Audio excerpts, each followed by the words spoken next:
Bueno, muy buenas a todos y a todas. Yo soy un busto parlante. Continuamos con la, la larga marcha de introducción a Ser y Tiempo de Martin Heidegger. Nos habíamos quedado hablando de la situación propia e impropia, de el Dasein, y cómo esto sucede en primera persona, es lo que se ha llamado el ámbito subjetivo desde siempre, ¿no? Y que tiene que ver con esa mismidad que es cada uno de nosotros, en cada caso, el suyo, como una apropiación en la existencia que está viviendo cada cual, ¿no? Cada cual se apropia de su propia existencia en su propio caso. Esto es a lo que llamamos comprensibilidad natural, que es algo así como la, la cotidianidad media, ¿no? El cuadro del mundo como horizonte de posibilidad en el cual se insertan y se van atribuyendo los distintos sentidos o significados de las cosas y de nosotros mismos en ellas. Bien, entonces este ámbito, este acontecimiento humano no es un acontecimiento objetivable porque no se puede cuantificar en el terreno psicológico. No se puede tener un cálculo objetivo, cuantificable del dolor psicológico. No podemos cuantificar el dolor, por ejemplo, ¿no? Lo que podemos hacer es, pues, leer o interpretar una serie de signos o rasgos corporales que se manifiestan en la conducta o en el comportamiento. Por ejemplo, nosotros sabemos cómo de triste está una persona, pues en función de cómo lo demuestra, cómo lo muestra, ¿no?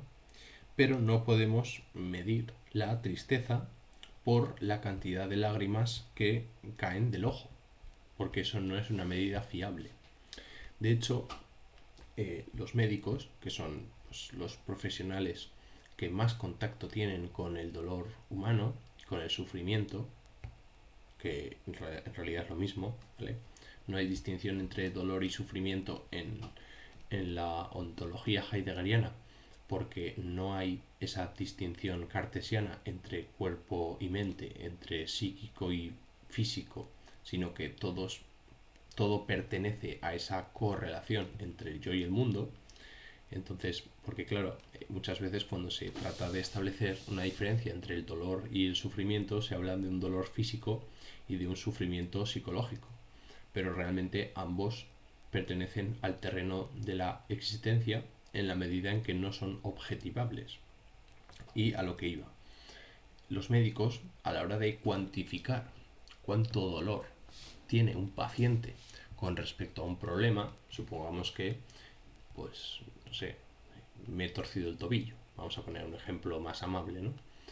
Yo me torzo el tobillo, es una torcedura muy grave y pues acabo en el hospital porque pues, me tienen que enyesar y lo que sea, ¿no?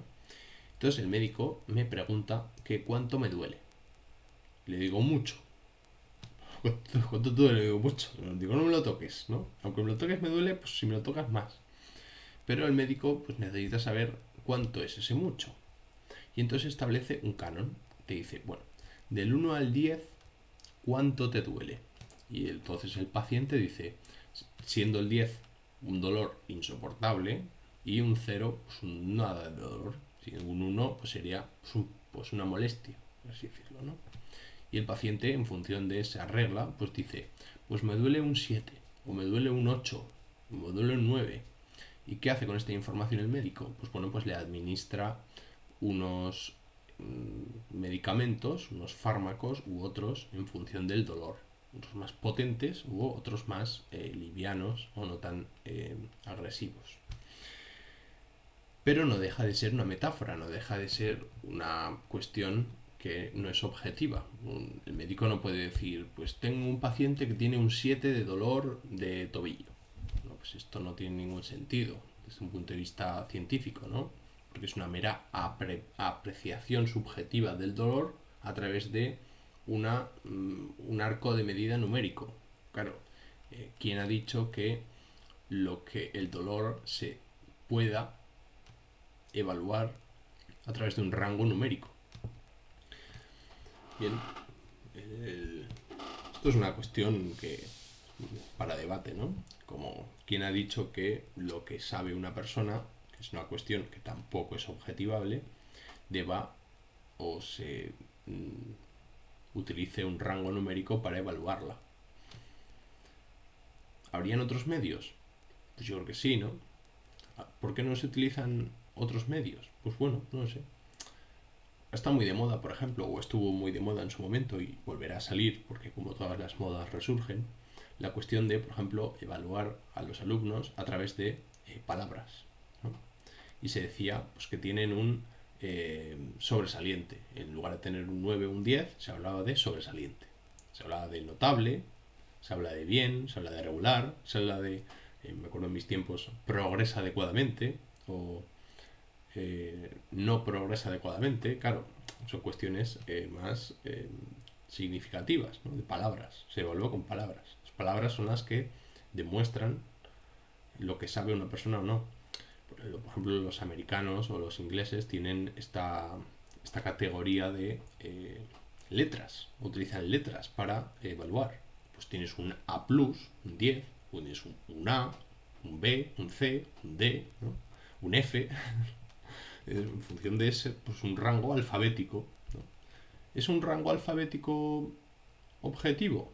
Pues bueno, en cierta medida sí, pero en otra, si queremos ir a fondo a ver lo que se sabe, pues podríamos decir que no es una estrategia lo suficientemente cabal o lo suficientemente rigurosa como para afirmar tal cosa, ¿no? Bueno, después de este vericueto, volvemos a nuestro tema, que es la cuestión de la mismidad como una apropiación en la que se está, en la que se vive, en la que la existencia sucede. Bien, esta apropiación puede ser una condición existencial del Dasein, que existe de acuerdo con uno de estos dos modos. Es algo básico para nuestro funcionamiento. Bien, está la condición propia, que consiste en apropiarse de mí mismo cuando ya no tengo más remedio, cuando algo me obliga a serlo, que ya veremos cómo es la angustia, ese existenciario que dispara la apropiación propia, bien, la interpretación propia de mí mismo. Es una cuestión que se da muy raras veces, es un rara avis, es un ave muy rara, es una cosa muy difícil de ver y que tiene unos sucesos traumáticos detrás, de problemas y demás. Es decir, es muy raro que cada cual se elija a sí mismo desde sí mismo. ¿Bien? Lo que es más habitual y lo que va a estudiar en profundidad Martin Heidegger es lo que se llama la impropiedad del Dasein, que consiste en apropiarse de uno mismo a través de la opinión o el espacio público, ¿no? Del mundo compartido. Yo me interpreto a través de lo que no soy yo. Es decir, nos interpretamos a través de las situaciones cotidianas de espaldas a nosotros mismos. Es lo que se llama cotidianidad media. A través de lo que te interpretas. Y la cotidianidad media es ese dominio de la opinión pública que sabemos cuál es, que contamos con ella, pero no lo conocemos a ciencia cierta, no sabemos de dónde ha salido, cuál es su origen, cuál es su finalidad, cuál es su sentido, simplemente vivimos allí. Y no nos preguntamos por más. Nos dicen que tenemos que ir a tal sitio pues porque es muy importante, pero ni siquiera nos cuestionamos si eso es importante o no, si estamos obligados a ir, si tenemos que ir de manera definitoria para conseguir realizarnos como personas. Es una cuestión que ni siquiera nos preguntamos. Nosotros, sí, estaré ahí, no te preocupes, ahí estaré. ¿Por qué? Bueno, pues al final no lo sé, ahí estuve. Consiste en un pensar como se suele pensar habitualmente con respecto a las situaciones. Consiste en un hacer las cosas como se suelen hacer habitualmente, como la gente las hace siempre. Consiste en un decir las cosas como se suelen decir, ¿no? Habitualmente en el entorno en el que nos movemos. En definitiva, es algo así como una opinión, como un modo de comportarse, como un modo de decir, como un modo de pensar dominante o hegemónico en las inmediaciones de nuestra propia vida. Podríamos decir que lo que resume esta posición impropia es que yo soy como lo es todo el mundo, como lo que hay que ser, como cualquiera sería, como todos son o como nadie es, como algo impersonal, es decir, situarnos en la impersonalidad. Bien, por eso Heidegger va a llamar a la propiedad autenticidad y a la impropiedad la va a llamar inautenticidad. Bien, la autenticidad da lugar a lo que se llama singularidad, que es algo así como el aislamiento, la singularización. El concepto alemán que traduce singularización, al menos en Gauss, es Vereinzelung. En alemán españolizado, para que lo puedan anotar, es con V, Vereinzelung. ¿Vale? Bien. Entonces, mi propio estar vivo es mi propio existir. El mundo es el ser en el mundo o el encontrarse en el mundo. Es una cuestión modal del existir, de ser existente, estar entre las cosas del mundo, de ser un ente que se hace la pregunta por el ser, porque los Dasein son, y en esto consiste su propia esencia, su propio ser. Existir consiste en comprenderse en el mundo de una manera u otra. El ente es un quién y no un qué. Es un tipo de temporalidad de ese quién. No es una espacialidad como derivación simbólica de la geometría. No es una cuestión extensional, sino que es simplemente un suceso, un acontecimiento, un fenómeno. Algo que en alemán se va a decir como Ereignis. ¿Vale? El ser en cuanto a ser, el algo que sucede o que acontece, como por ejemplo el enamorarse o el sufrir. Son cuestiones que no tienen que ver con sucesos que tengan cierta extensión, sino que son acontecimientos que suceden en cada persona, cada Dasein, como tales, como acontecimientos. ¿Vale? Se está poniendo el acento no en una cosa, en una sustancia, sino en un acontecimiento, en un algo que está enfatizando el aspecto verbal, el aspecto de acto, ¿no? de suceso, ¿no? de hecho de cada cual. Bien, entonces, del ser en el mundo es el estar en, ¿no? La intencionalidad constitutiva de la existencia. Un existenciario, como ya vimos, es un modo de ser o una condición ontológica. Y ya dijimos que solo somos en el mundo si somos Dasein. Solo existimos en tanto que Dasein. Y el en, la proposición en, hace referencia a la espacialidad del existir, que también tiene su propia temporalidad, pero no hace referencia a una situación geométrica espacial concreta. ¿Vale? No consiste en vivir en el mundo porque vives en una casa de un pueblo, de una región, no. Consiste en estar en como esa manera de vivir, ¿bien? Y vivir en el mundo, justamente, ¿no? Es decir, que espacio y tiempo son constitutivos, existenciarios del propio existir. Un existir que genera su propia espacialidad y su propia temporalidad, que va a ser fundamento de sus posteriores objetivaciones a través de la geometría o a través de la física. Bien, es esta espacialidad existenciaria, como un carácter ontológico de la espacialidad del Dasein, la constitución del modo de ser de su propio existir. Porque el espacio teórico, como ya he dicho, es derivado del propio modo de vivir, que es un modo de vivir, es un modo de existir temporal. Bien. Entonces, el ser en, lo que significa ontológicamente, es estar familiarizado con, estar acostumbrado a. Es una cuestión no extensional, simplemente es un indicador formal de la apropiación del significado. Que yo me apropie de una significatividad que no me es ajena, sino que yo estoy acostumbrado a vivir en unos determinados contextos, en unas determinadas situaciones, con unos determinados significados. Y yo me identifico en tales situaciones. No es el mero estar unas cosas junto a las otras. ¿Vale? No consiste en estar en una silla sentado junto a otra persona, no. Sino que es la espacialidad del propio existir. No es la extensionalidad de un espacio interior. Eso tampoco. No consiste en una sustancia. Es el tema. Sino que es un existenciario. Solamente podemos tocarnos aquellos seres que vivimos o que somos en el mundo, porque tenemos un horizonte de sentido mediante el cual las cosas se nos aparecen como son. Consiste en un estar familiarizado con su uso fundamental. El ser en tiene que ver con estar familiarizado con un sabérselas,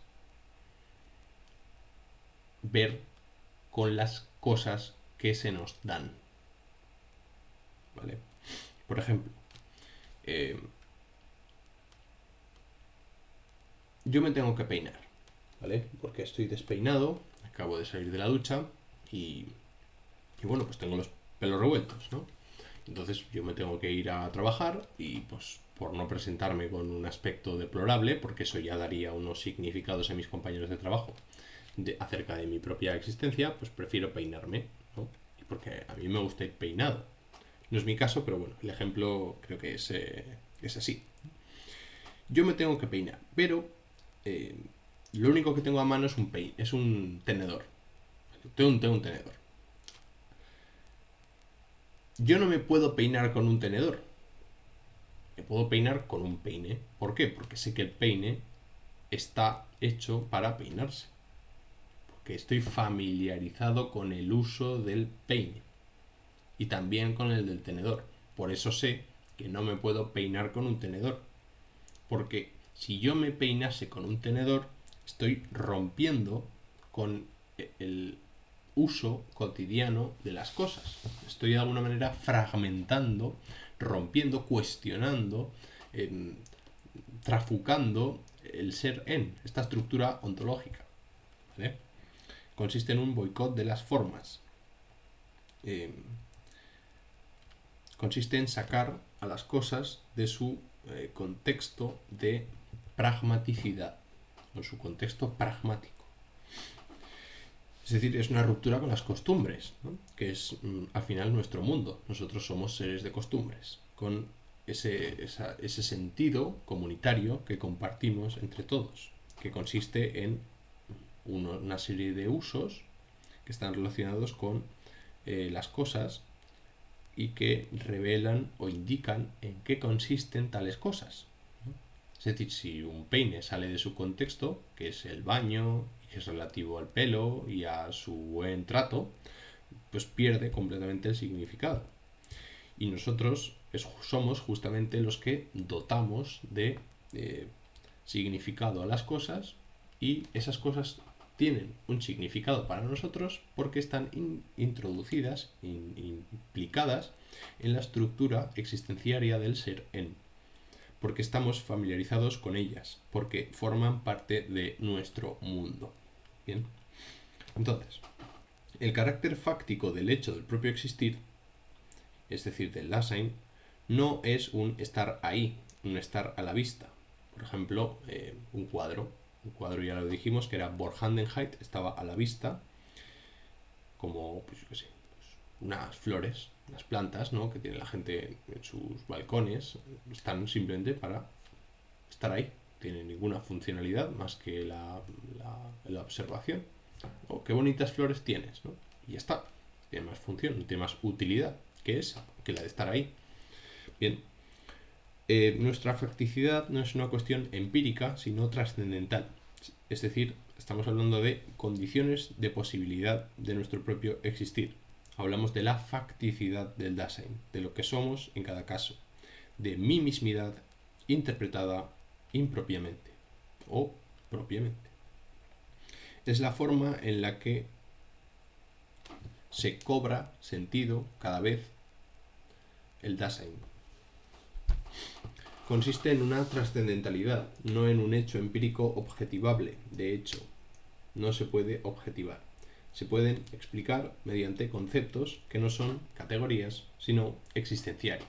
Y ya vimos cómo el existenciario era un concepto hermenéutico que consiste en un modo de ser, en una condición ontológica. El Dasein, el ser humano, en tanto que se comprende a sí mismo, se está transformando. ¿Sí?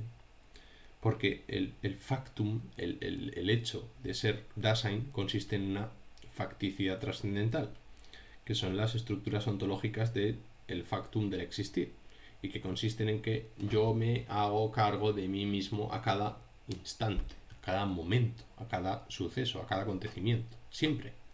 Yo me hago cargo de mí mismo, ¿no? Yo al final me tengo que hacer cargo de estos vídeos y habrá gente que me tratará de bufón, habrá gente que me tratará de profesor, habrá gente que me tratará de imbécil, otros de genio, pero bueno, al final yo me tengo que hacer cargo de eso, ¿no? Bueno, no me tengo que hacer cargo obviamente de eso, ¿no? Me puedo hacer cargo de lo que quiera, al menos, ¿no? Pero soy responsable de esas opiniones, eso está claro, ¿no? Porque si yo no existiera, pues nadie tendría tales opiniones acerca de mi propio ser.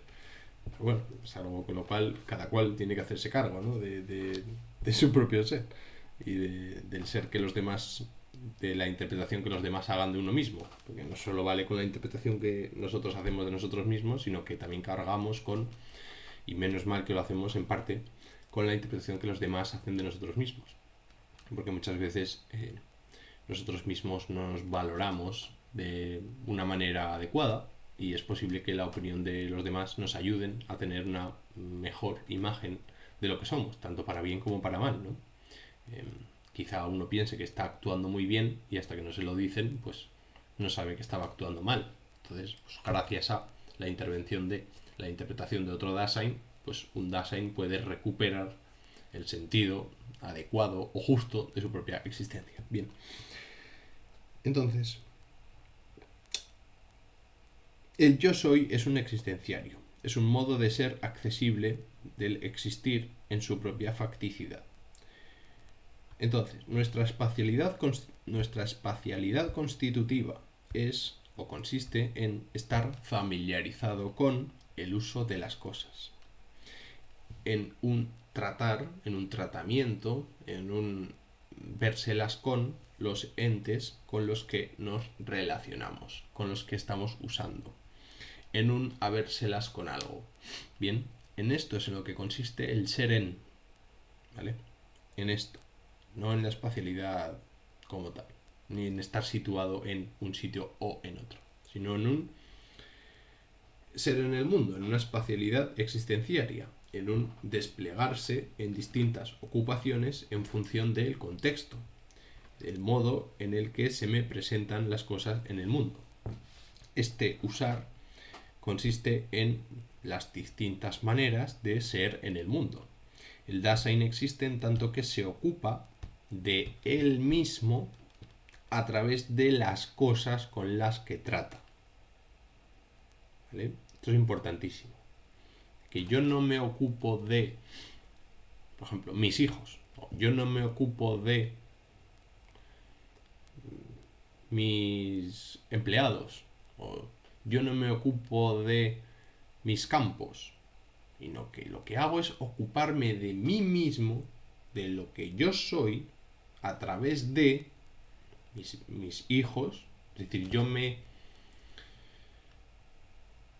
trato de realizar como padre a través de mis hijos.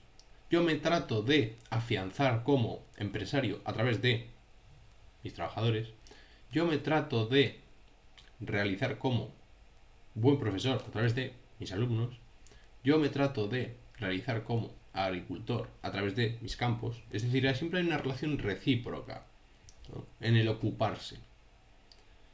Siempre nos ocupamos de nosotros mismos, aunque de manera indirecta. ¿Bien? Bueno.